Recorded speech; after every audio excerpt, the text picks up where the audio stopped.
Bizim Zeynəb xanım vardı, müğənni. Onun bir mahnısı var, Aram Aram. O mahnısını eşitdim. Böyle bayıldım da. Dedim ki, mütləq mən istəyirəm ki, bu qız bizim verilişimizdə olsun, xalqımız görsün və biz dəstək olmalıyıq. Evet. Biz çağırmalıyıq və biz gərək verilişlərə, bütün tamaşa aparıcılara deyirəm buradan ki, çağırın, qoy xalqımız görsün. Yəni, qoy xalqımız bunları tanısın. Bilsinlər ki, belə gözəl istedadlı balalarımız var. Fatimə, çox sağ ol. Səsin var olsun. Siz də sağ olun, çox təşəkkür edirəm. Burada Samir Cəfərov bizim Respublikanın xalq artisti əyləşib. Burada Səbinə xanım Ərəblə əyləşib. Burada Zakir müəllim Əliyev əyləşib, Respublikanın əməkdar artisti. Gözəl xanəndələrimiz, gözəl müğənnilərimiz burada əyləşiblər. Səni onlar dinlirdilər. Bax, onlar səni alqışladılar. Çox təşəkkür edirəm.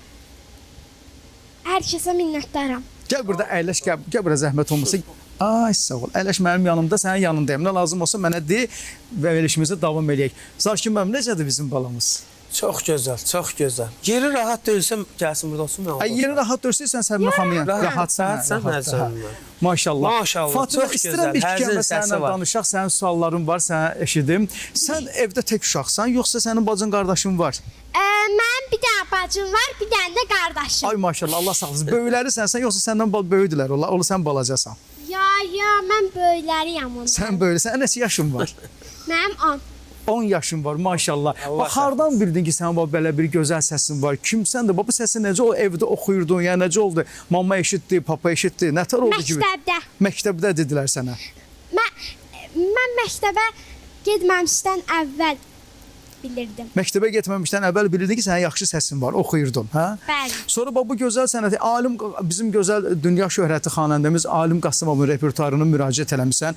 Mən o mahnı üçün ürəyim gedir, çox gözəl də oxumusan, maşallah olsun, çox gözəl əsərdir. Agün bəylərin də repertuarına, özü çox gözəl, çətin müğənnilərin, xanəndələrin repertuarına müraciət edirsən, özü işin altına girirsən, onun da öhdəsindən gəlirsən, ha, maşallah olsun. Allah qorusun səni. Bunları, bax, bu repertuarı kim seçir sənin üçün, kim göstərir bunları sənə? Atam, nənə. Ata ilə nənə. Allah can sağ olsun. Mahnıları papa seçir sənə ki, bu mahnını oxu günah. Bəli. Sən də ki, maşallah oxuyursan da. Gedirsən səs yazma stüdyosunu, yazdırırsan bunları, lentə alırsan. Artıq neçə mahnı yazdırmısan? Bilmirəm, saymamışam, 40-50 olar. 40-50. Vallahi bizim 40-50 mahnımız yoxdur. Maşallah, Allah saxlasın səni. Sən Fatimə, gün o gün olsun, inşallah səsin böyük-böyük səhnələrdən gəlsin. Var olasan, sən burada bizimlə, sən inşallah səni yenə dinləyəcəksən.